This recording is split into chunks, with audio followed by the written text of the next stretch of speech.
Bonjour tout le monde et bienvenue à cette mise à jour sur le COVID-19 au Nouveau-Brunswick. Les personnes suivantes prendront la parole de la séance d'information de cet après-midi. Le Dr. Jennifer Russell, médecin hygiéniste en chef, et le Premier ministre de Nouveau-Brunswick, l'Honorable Blaine Higgs. Speaking at this afternoon's briefing will be the following individuals: Dr. Jennifer Russell, Chief Medical Officer of Health, and the Honorable Blaine Higgs, Premier of New Brunswick. Dr. Russell.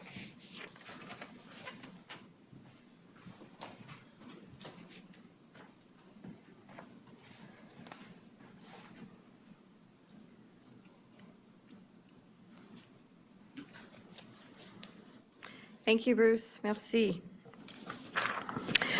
Good afternoon, everyone. Bonjour à toutes et à tous. Pour freiner la propagation de COVID-19 au Nouveau-Brunswick, nous avons dû prendre de nouvelles mesures et imposer de nouvelles restrictions aux interactions publiques. La semaine dernière, la santé publique a recommandé que les zones 1 et 2 passent à la phase d'alerte orange du plan de rétablissement. Aujourd'hui, nous avons recommandé au cabinet que la zone 3, soit la région de Fredericton et du centre du Nouveau-Brunswick, passe également à la phase d'alerte orange à compter de minuit ce soir. Arresting the spread of COVID-19 in New Brunswick has required us to take new measures and impose new restrictions on public interactions. Last week, Public Health recommended that Zone 1 and Zone 2 move to the orange phase of recovery. Today, Public Health has recommended to Cabinet that Zone 3, the Fredericton and Central New Brunswick region, also move to the orange phase. This will take effect at midnight tonight. We are taking this action because of the course that the virus is taking in this area. We have seen multiple cases emerging in a variety of settings, including schools, pubs, health facilities, and a large number of contacts have been identified. We are seeing cases resulting from large gatherings and social interactions, as we have seen in Zone 1 and Zone 2. I am also concerned about the level of interaction among people living in the Fredericton, Moncton, and St. John regions, which is contributing to the overall rise in cases. This change requires people living in Zone 3 to restrict their close contacts to a single household bubble, which may include the immediate family member or caregiver as required. Wearing a face mask in public places is mandatory outside and inside. Most businesses can continue to operate according to their COVID-19 operational plans. Les restrictions de la phase orange sont maintenant en place dans plus de la moitié de la province. Pour éviter que cette situation se répande au reste du Nouveau-Brunswick, nous devons travailler ensemble dès que maintenant. Today, there are 12 new cases of COVID-19 in the province. In Zone 2, which is the St. John, Kings, and Charlotte counties, there are 8 new cases: 1 individual under the age of 19, 1 aged 20 to 29, 3 individuals aged 40 to 49, 1 individual aged 60 to 69, 1 individual aged 80 to 89, and 1 individual over 90 years of age. In Zone 3, which is the Fredericton and Central New Brunswick zone, there are 3 new cases: 2 individuals under the age of 19, 1 individual aged 20 to 29. In Zone 1, which is Moncton and Southeast New Brunswick, there is 1 new case in an individual aged 20 to 29. There are now 105 active cases of COVID-19 in the province, including 1 person in hospital. Zone 1 and Zone 2 remain at the orange phase. Aujourd'hui, il y a 12 nouveaux cas confirmés de COVID-19 au Nouveau-Brunswick.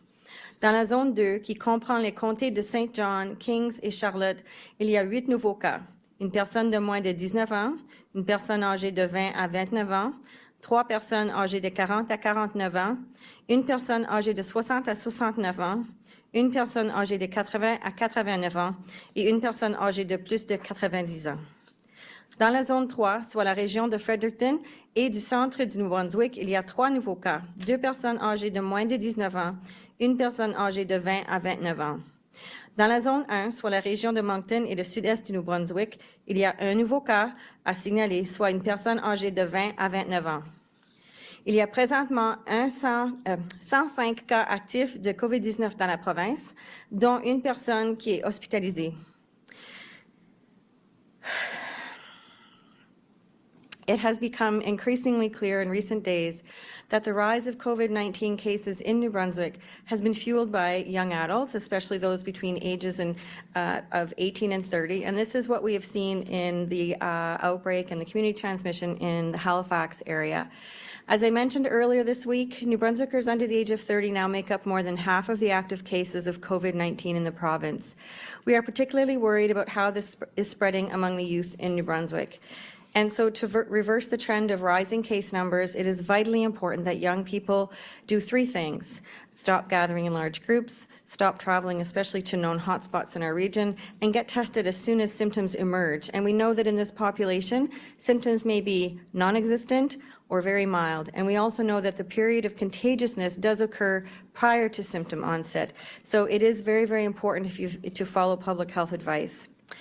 Il est devenu de plus en plus évident au cours des derniers jours que l'augmentation du nombre de cas de COVID-19 au Nouveau-Brunswick est alimentée par les jeunes adultes, particulièrement ceux âgés de 18 à 30 ans. Et c'est ça qu'on voit dans les régions de Halifax aussi. Et eux, ils ont beaucoup de transmission communautaire. Comme je l'ai mentionné plus tôt cette semaine, plus de la moitié des cas actifs de COVID-19 au Nouveau-Brunswick, à l'heure actuelle, sont des jeunes de moins de 30 ans. Nous sommes particulièrement préoccupés par la façon dont le virus se propage parmi les jeunes du Nouveau-Brunswick.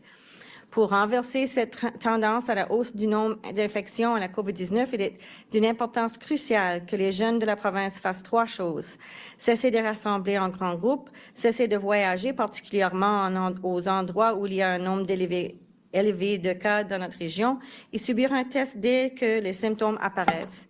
On sait que les gens entre 18 et 30 ans, soit ils n'ont pas des symptômes ou il y a des symptômes très faibles, et c'est la période juste avant qu'ils développent des symptômes qui sont très contagieux. Alors, ils ne savent même pas qu'ils sont à risque à donner le COVID-19 à d'autres gens.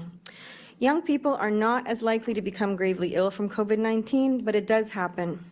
The role they play in this outbreak tends to be as carriers and transmitters of the virus, and they become infected unknowingly, as I said, during that period of contagiousness when they are feeling well. And so they are passing the virus along unknowingly to their elders and other people who may be less able to fight off the effects of COVID-19. And as we've seen in terms of transmission patterns in the outbreak in Zone 5, we saw that the large number of family and friend connections in that area, in that zone, played a huge role in people's mental well-being and the fact that it was really contributing to very healthy and vibrant community connections. But in an outbreak, in a pandemic situation, this tends to work against us. So just as young people gather and want to be with family and friends, gathering in large numbers or in groups of inconsistent close contacts from different events and activities, as this contributes to a vibrant social life and normal activities for that age group, in a pandemic and an outbreak situation, again, this situation works against us. It's only natural to want to socialize in those ways, but it can work against us, and it is not in our best interest during a pandemic.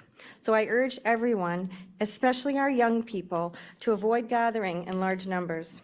And sometimes it's small numbers, but it's the number of small gatherings that add up. J'exhorte donc tout le monde, mais surtout les jeunes, à cesser de se rassembler en grands groupes ou des petits groupes multiples. Réunissez-vous de façon virtuelle le plus possible. This has been a major contributor to the spread of the virus here and elsewhere in Canada. But as I said, it is happening with people without people knowing, because they are spreading the virus while they are contagious without necessarily having symptoms or having very, very mild symptoms. So it is very important that people get tested at the earliest sign of symptoms. Even if it's a sniffle, a runny nose, a headache, please look at the list online of all the symptoms that you can have that can possibly be COVID-19 and have a very low threshold to get tested. Please reduce your number of close contacts. Hold your gatherings virtually whenever you can. Please don't travel in and out of orange zones, except for essential reasons. And effective midnight tonight, people traveling into New Brunswick, including all of the Atlantic provinces, are required to self-isolate for 14 days unless exempt. And the Premier will speak more about this when he comes up to do his comments and speech. Ne vous rendez pas dans une zone qui est à la phase orange du plan de rétablissement et ne quittez pas une zone qui est à la phase orange, sauf s'il s'agit d'un déplacement essentiel.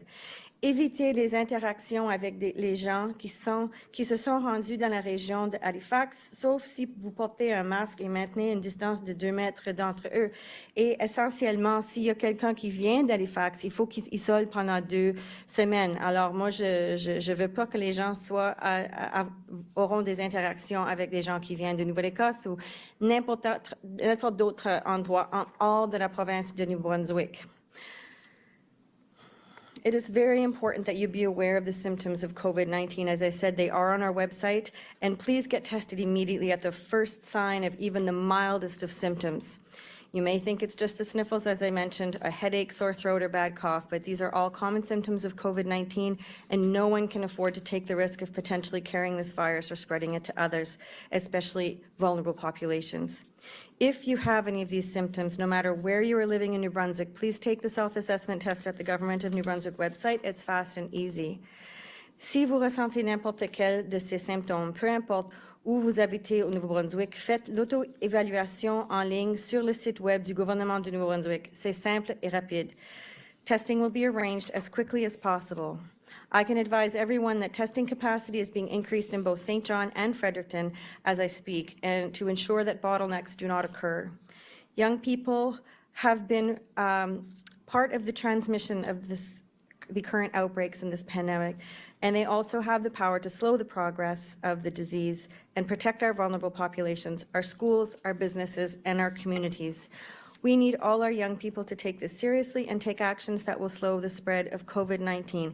Again, most of the times it's happening without their awareness because they are transmitting while they're contagious but not exhibiting symptoms. So everyone take care of each other, be compassionate and be kind. Thank you. Merci.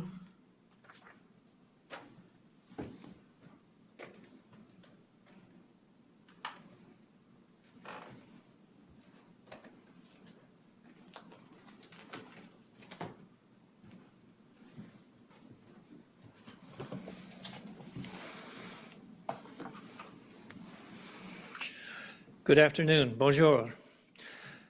As you just heard from Dr. Russell, the Fredericton region will be going into the yellow-orange zone as of midnight tonight. There are concerns of multiple exposed areas. We've seen certain exposures in schools, in gyms, in pubs, and we're reacting quickly to gain control. As Dr. Russell also affirmed, many of these cases are related to close associations of younger demographics, people with high numbers in very close contacts.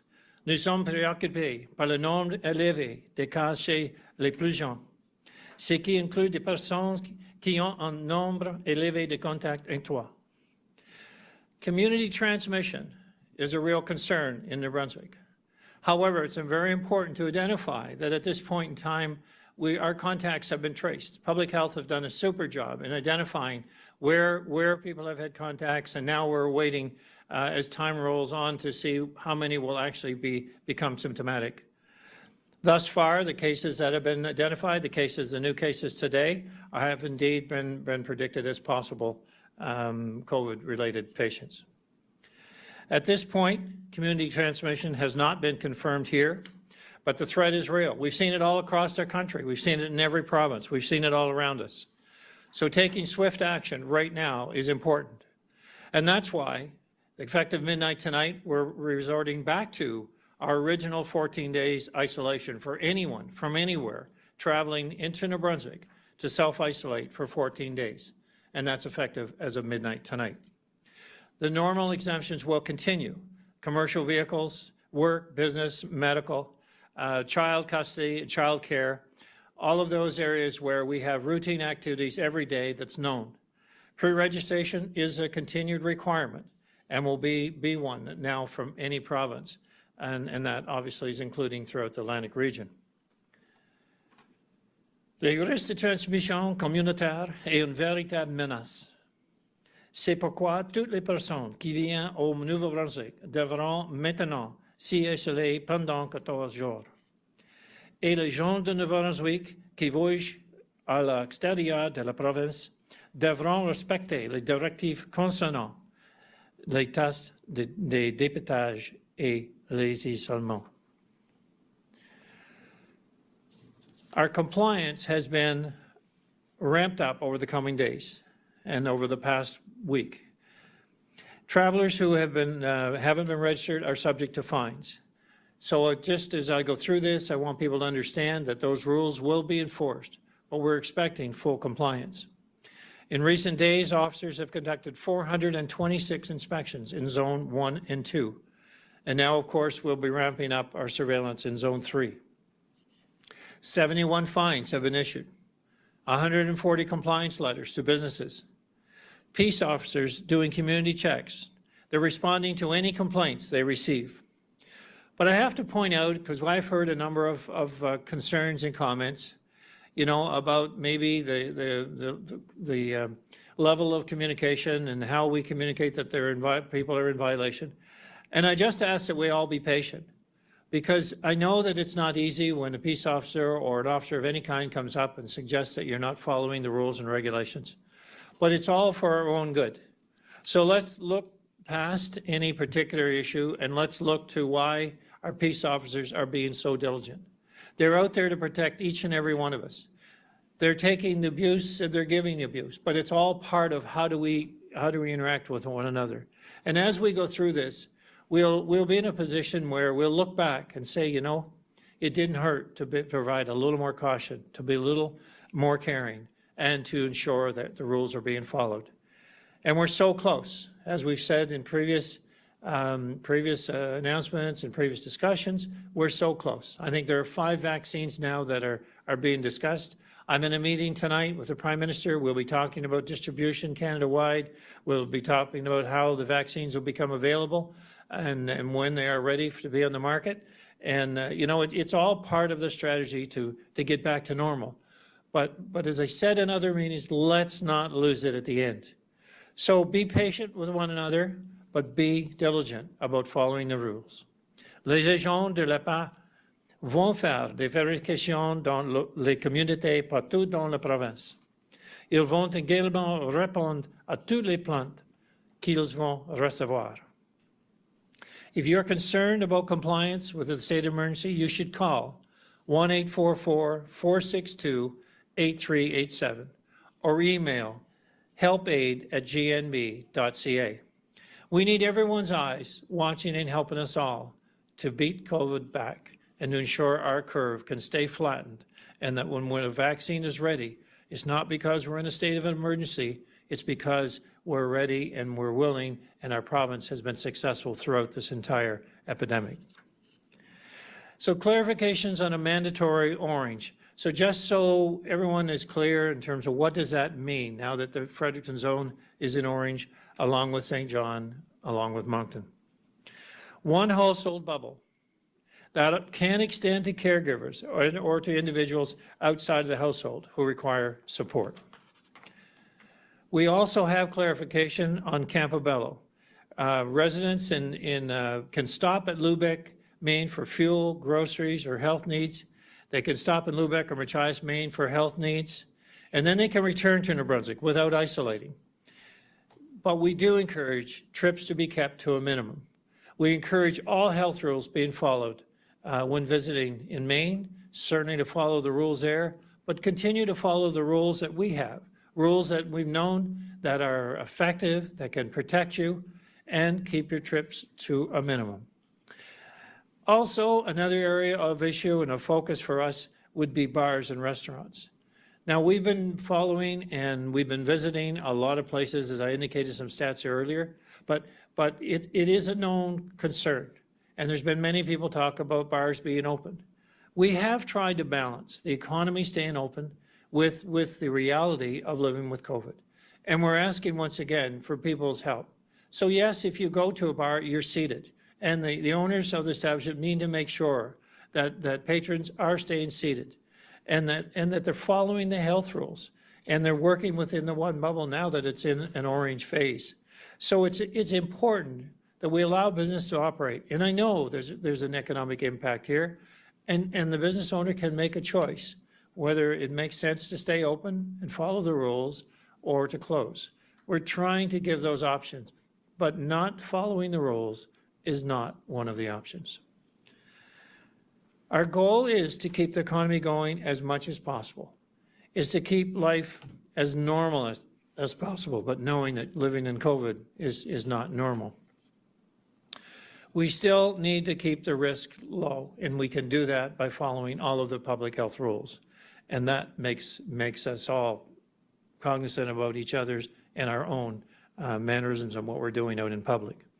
Protecting healthcare system is important. We must ensure that our healthcare system does not become overloaded. And we've seen this in other provinces. And we've been blessed here because we haven't seen that in New Brunswick, and we don't want to see it here. Our healthcare workers have done a super job when the need has been presented. We've talked endlessly about individuals around our province, be it healthcare, be it enforcement, be it lab services, in any area, that have done such a wonderful job at keeping us safe. So let's stay focused. Notre objectif est de continuer à faire tourner l'économie et à vivre nos vies le plus normalement possible, tout en continuant à réduire les risques et à protéger notre système de santé.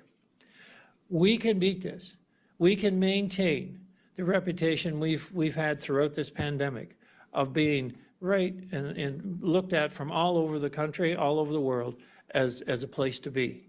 I'm very confident we continue our great record in this pandemic, and I don't want to lose it now, and I'm sure none of you do. So I'm asking everyone in our province, I'm asking our students, I'm asking individuals, be patient, be adherent to the rules, and let's stay number one in our country in beating back COVID. Thank you. Merci.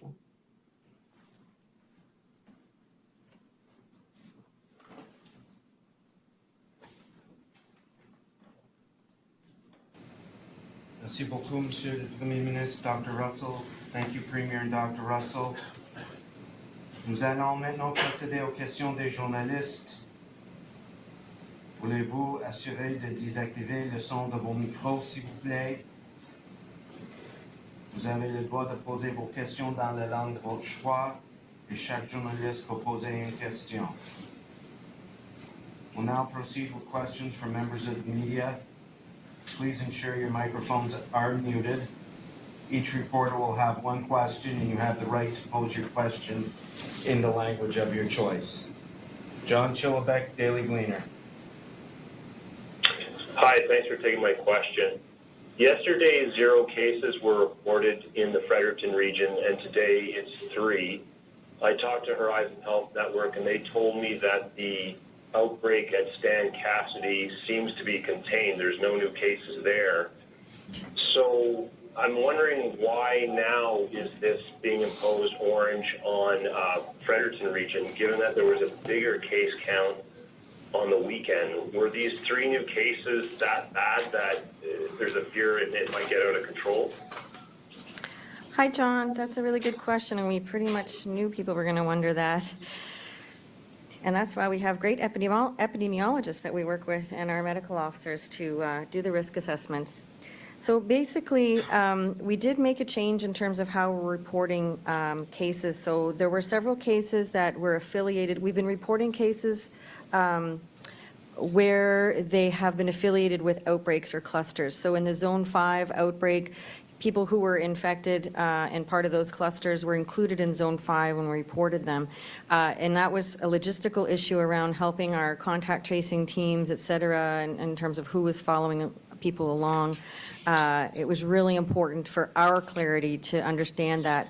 So we've just made a change now so that our reporting will include where people, where they're living in terms of where those contacts, where the cases are going to be.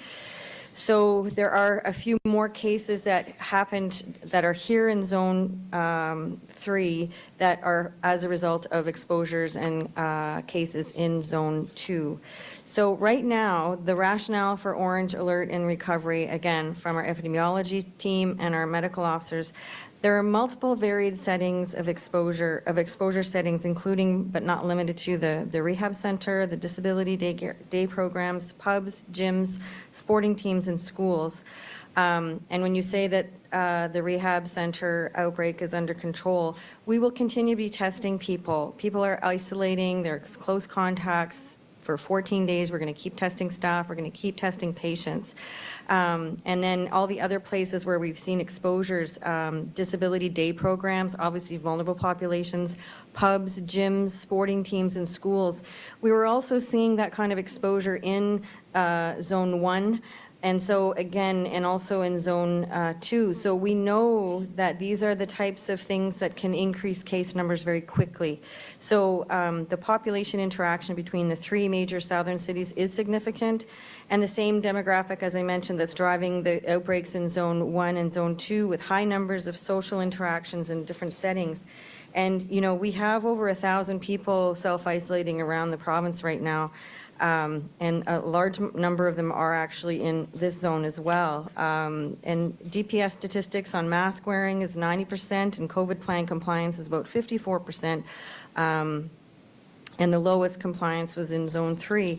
And again, we've seen this over and over again in the different outbreaks. We start identifying some risks, and then we try to manage those risks, and this is one of the ways that we're doing that. And we did fall into a bit of a backlog in terms of the ability to test and screen, which we are working on, and we are planning to catch up. But to be able to screen and test symptomatic people in a timely manner is really, really important. So, and also, when we presented to Cabinet, again, our epidemiology information, we're looking at, you know, doubling times of cases, and if you look at it on paper, again, we're really informed by the data of the type of transmission that we're seeing, the high number of close contacts in these cases, and we're needing to impose these measures to change the direction that things were heading in. Thank you, Doctor. Thank you, Mr. Chilbeck. Laura Lyle. Hi, thank you. This question is for Premier Higgs. I'm wondering, I believe you mentioned that you would be speaking with the Prime Minister tonight about vaccines and vaccine rollouts. When would you like to see New Brunswick get the first round of vaccines?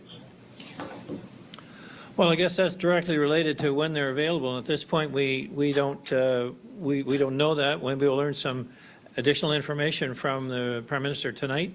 I think what we'll get tonight is a discussion around the whole rollout criteria and what that could look like across the country and how we can manage that. How we'll discuss areas of how it'll be administered per capita, I think will be a major kind of discussion. And then it'll be one in relation to the vulnerability of different provinces and the vulnerable population that needs to be served first. So, you know, I'd love to think that we'd be in a position to roll out a vaccine in the coming months, maybe talking the first quarter of this year, but I'm not in a position to verify that, and I'm hoping for some good news in that regard tonight. Thank you, Premier. Thank you, Ms. Lyle. Tim Roselle, Global. Hi, good afternoon. My question is for Premier Higgs. Mr. Premier, just wondering if you could provide an update on the status of the situation with the Listigouche First Nation students who cannot come into Campbellton to go to school. It seems like both the New Brunswick governments and the Quebec governments are kind of pointing the fingers at one another for blame as to why this situation persists. Can you provide an update? Well, I guess maybe it would be appropriate to ask Chief Gray, because in our, you know, we were fully aligned with the chief about getting that community and the kids back into the school system, and the criteria was around the bubble that we would have with his community and with Listigouche, and we had worked out actually a program where the border within Quebec, because it is a Quebec border between his community and the rest of Quebec, would be watched the way we are watching our border between Quebec and New Brunswick. So we had worked out a plan that would be implemented, and in doing that, his community was protected from outside the region coming in, and we felt it could just be an extension then of the New Brunswick border. So there wasn't any confusion about what it would take in order to get the kids back in school, because that is our mutual objective. However, The Quebec government were unwilling to provide that service at their border. It isn't something we can do on their border. And as a result, what we've done is we have teachers going and working with the students in the Louis Goose community. I think there's 5 teachers that are working in that regard and going to the community. So we are keeping up to, or trying to keep up to provide an educational service.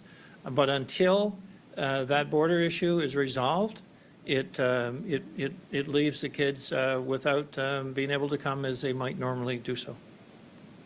Thank you, Premier. Thank you, Mr. Roselle. Vicky Hogarth, Charlotte County TV. Thank you, Bruce, and thank you, Premier, for the information regarding Campobello. My question today is also for the Premier. Since there's a significant rise in COVID-19 exposure notifications for bars and pubs, as well as the jump in the 18 to 30-year-old demographic testing positive, and since alcohol lowers inhibitions, which would presumably make following COVID-19 rules more challenging, why not close bars earlier or limit the number of drinks patrons are allowed to serve? So all those factors are consideration in relation to activities. And so what we've seen is that, whether it be at a bar or an establishment or whether it be at a house party, the exposure exists. And so we're trying to look at where we can actually provide a level of scrutiny, and where not only do we have officers to monitor, but the owners of the establishments will provide a level of scrutiny. We're asking for the same rules apply to these establishments as would apply to any restaurant. And we're asking that in this case, going into Orange, that there actually is a household bubble. So we know that's going to have a big impact on people coming. But at this stage, it's, how well can we control normal activity, and knowing that it's not really as normal as it once was. But with the orange phase and a household bubble requirement, we know that's going to limit activity dramatically. And that, we feel, is kind of the best next step right now. Thank you, Ms. Hogarth. Thank you, Premier. Andrew Watt, Telegraph Journal. Yeah, hi, thanks. So just want to confirm the Atlantic bubble's kind of over by the sounds of things. And Dr. Russell, can you tell me exactly which 2 triggers have been met to send Zone 3 back into orange, please?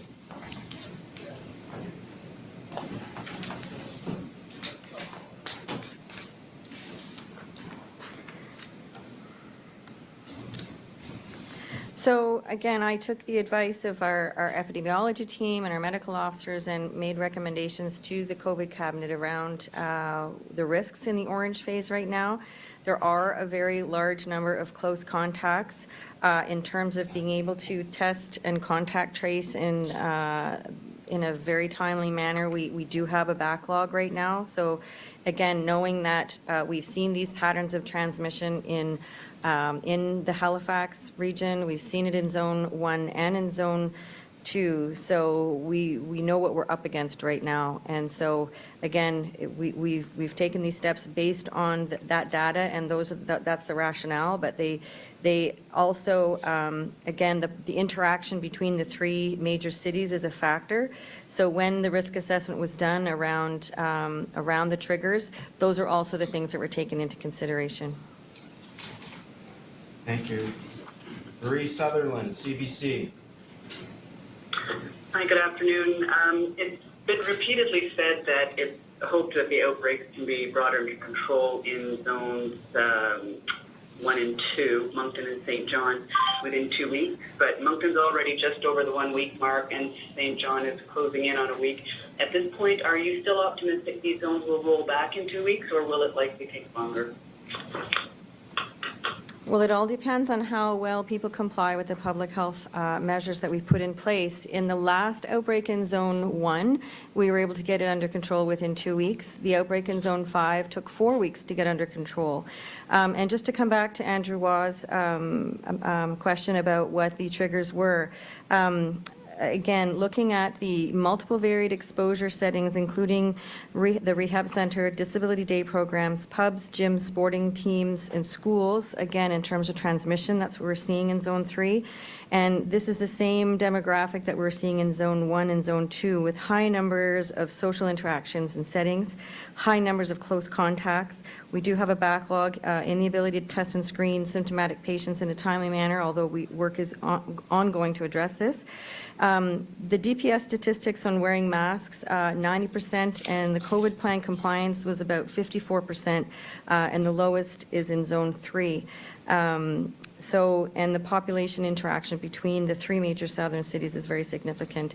And again, what we're seeing across the country in terms of overwhelmed hospital systems, what we're seeing in terms of significant community transmission in the Halifax area. Again, putting the measures in place that we're putting in right now are to protect ourselves from having to go into the red phase in any area of New Brunswick, obviously. Thank you, Doctor. Thank you, Ms. Sutherland. Natalie Sturgeon, Telegraph-Journal. Thanks. Bruce, my question is for Dr. Russell. Yesterday, Minister Dorothy Shepherd said the healthcare system was experiencing some staffing shortages, and we know right now from the health authority that in Zone 2, the majority of those seem to be at the St. John Regional Hospital. We know that, as you mentioned, there are more than 1,000 people still self-isolating right now. I'm wondering if you can tell me how many of those may be directly tied to long-term care homes in St. John, and how those staffing shortages are impacting healthcare. Well, I will just start off by saying that prior to the pandemic, we had human resource issues in our healthcare system. That's not new. And COVID-19 has certainly put extra pressures, not only from having patients who are ill with COVID-19, but also healthcare workers who either test positive or who are close contacts of patients with COVID-19 or other cases. So that's the backdrop of what's happening right now. Certainly in the St. John area, people affiliated with the Shannex, and there were some healthcare workers that were self-isolating, upwards of about 74 in that area. So whether it's a hospital, whether it's long-term care, whether it's in either of those types of settings, that's what we're seeing right now. And that is a large number in a very, small resourced area in terms of healthcare in the first place. So anybody who is off at any time, it makes a big difference. But when you have 74 staff, that is huge. Thank you, Ms. Sturgeon. Thank you, Dr. Clara Pasica, Times and Transcript. Good afternoon. My question today is both for Dr. Russell and the Premier. A private company has announced its expansion to New Brunswick to conduct corporate COVID-19 tests, a process which has already begun by the company. Do you see this as a way to help the strained testing system and be proactive, or do you have concerns regarding private testing and recommend corporations and individuals use the provincial testing system? So we have quite a coordinated lab group that meets regularly along with our infectious disease specialists. So they're having conversations with the lab group is having conversations with private industry around how they best can utilize the point of care testing available right now, or whatever systems. So for the time being, we're obviously recommending that they use our system.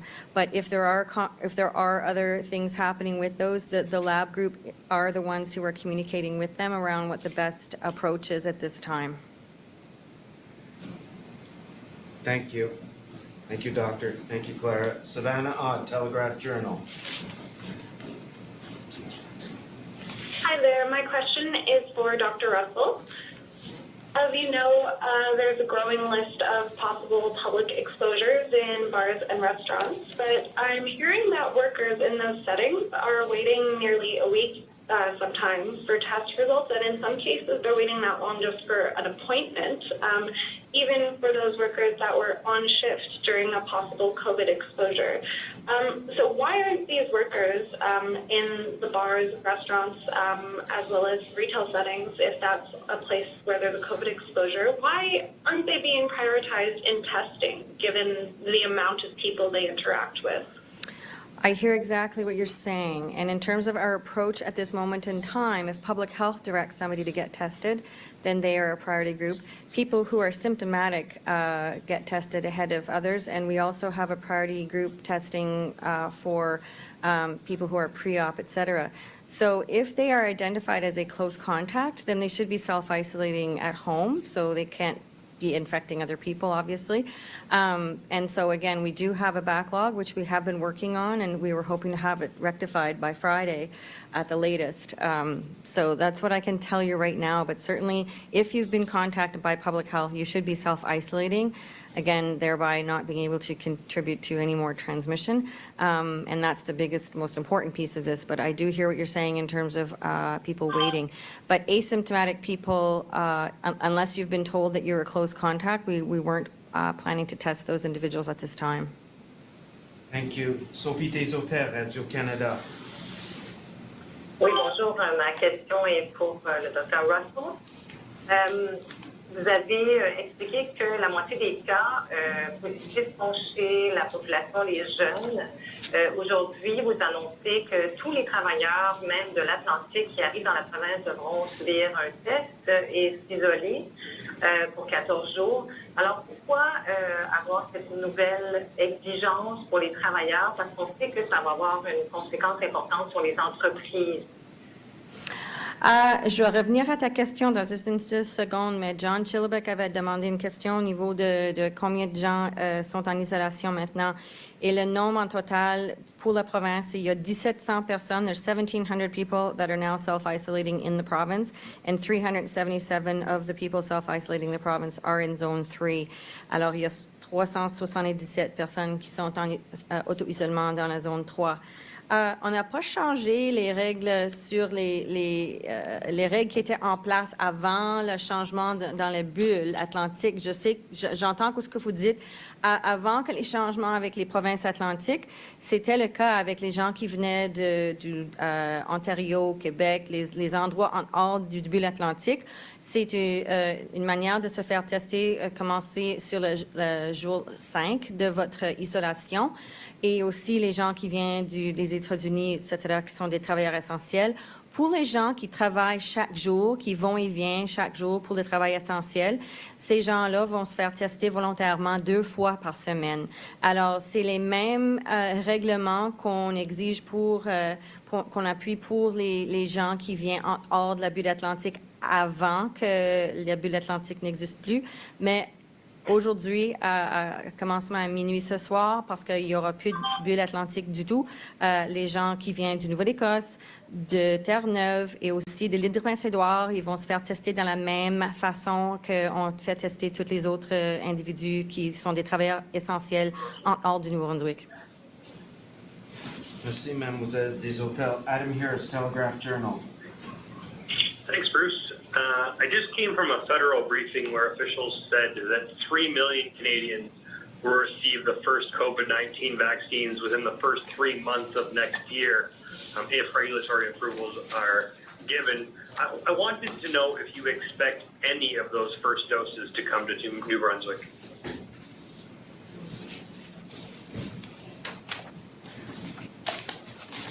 Absolutely, I would. I would guess that when we go through the vulnerable population scenario and look at how that compares across the country, that we would have our proportion. And as I mentioned earlier, I've heard many talk about a per capita sharing, and that'll be the discussion. I would guess that'll dominate the call tonight. Thank you, Premier. Thank you, Mr. Harris. Erica Butler, CHMA, Sackville. Hi there. Thanks very much. This is a question for the Premier. I guess I'm wondering what changes we will see at the borders. Especially I'm concerned with the All-Out border into Nova Scotia, which hasn't had a checkpoint for some time now. Will that change? What will happen there? No, we aren't going to put up checkpoints. We're asking for, obviously registration, so we know people are coming and going. We know there's a lot of essential travel that moves back and forth, working in different areas. So we understand all that, so we're not going to impact with that routine work-related an essential travel-related activity. What we want to discourage here is that the need to go back and forth that could otherwise, there are other options. And we need to know. We want to be able to trace movements because we want to be able to contact individuals should we have a further spread, I guess, of the virus in the area. So this is all about understanding our movements again, but we're not putting the borders up. We're putting our efforts into surveillance in the communities. We'll be, looking for outside cars and people traveling, and we'll want to understand, the reason. We'll want to have them know that they're registered and that they have a valid justification for being in the province. Thank you, Premier. Thank you, Ms. Butler. Bobby Jean McKinnon, CBC. Yes, thank you. Dr. Russell, Mr. Shepard mentioned yesterday that a technical glitch earlier this week had delayed test requests getting through to schedulers, and that a second issue had also caused delays. What caused these issues? How significant were they in terms of the current backlog, and how were they resolved? Well, one of the technical glitches had to do with fax machines in this zone. I don't know what the second glitch was in terms of technical issues, but I do know one of them had to do with fax machines, and my understanding is that's been resolved. Do you want to tell her about the increased capacity at St. John? Yep. And, concurrently, we've been monitoring the risks ever since the outbreaks have started in both of the Moncton zone and the St. John zone. And we've been adjusting our approaches and increasing our testing capacity by putting in a new center in St. John, and also increasing capacity in Fredericton and St. John. So again, we kept seeing the surge in requests and demand, and we're adjusting to meet that surge and meet that demand. Thank you, Ms. McKinnon. Thank you, Dr. Simon Delattre, l'Acadie Nouvelle. Oui, une question pour le Premier ministre Higgs. Donc dans la zone orange, depuis à Monzonne et à Saint-Jean, plusieurs bars ont dû fermer leurs portes en raison des nouvelles non sanitaires, mais également de la situation. Et pour les restaurants, également, la bulle un ménage réduit fortement la fréquentation. Et plusieurs craignent les conséquences économiques là, pour ces deux secteurs-là. Est-ce que votre gouvernement considère une aide ciblée pour le secteur de la restauration, le secteur des bars au Brunswick? Yes, I realize this has can have a significant impact, and that's why we've been trying so hard to keep business open. But I understand it's going to reduce the number of certainly patrons that will be coming to the establishment. So we are looking at the impacts financially. I've asked all businesses, to contact our navigators line so we can understand directly the impacts. We're trying to work through this in the province. Thus far, our statistics have been good in terms of business starting up and operating. We've been consistent in being allowing that to happen. But I do want to understand what it means so that in real terms, I don't want to see multiple business closures and not being able to get started up and run again. So I want to assess the impacts and be able to react accordingly. Merci, Monsieur Delattre. Merci, Monsieur le Premier ministre. Marie-Ève Brassard, Radio-Canada. Merci. Oui, donc ma question est pour Dr. Russell. Donc, dans la péninsule acadienne, il y a beaucoup de résidences pour personnes âgées qui interdisent maintenant des visites. Il y a des organismes aussi qui ont annulé leurs activités ou qui les ont rapportées. Donc, est-ce que vous êtes en mesure maintenant de nous confirmer qu'il y a un cas de COVID dans la péninsule acadienne entre Grand-Anse et Néguac? Tu veux savoir si moi je suis au courant s'il y en a des cas? Oui. Les seuls cas que je suis au courant, ce sont ceux-là que j'ai rapportés aujourd'hui dans chaque zone que j'avais lu tantôt durant mon rapportage. Even if there was a case, you can't confirm the location. OK, merci.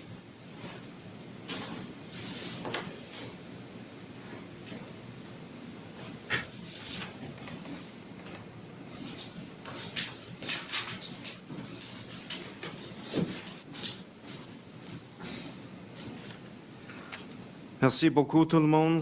Cela conclut la séance d'information d'aujourd'hui. Thank you very much, everybody. That concludes today's information session.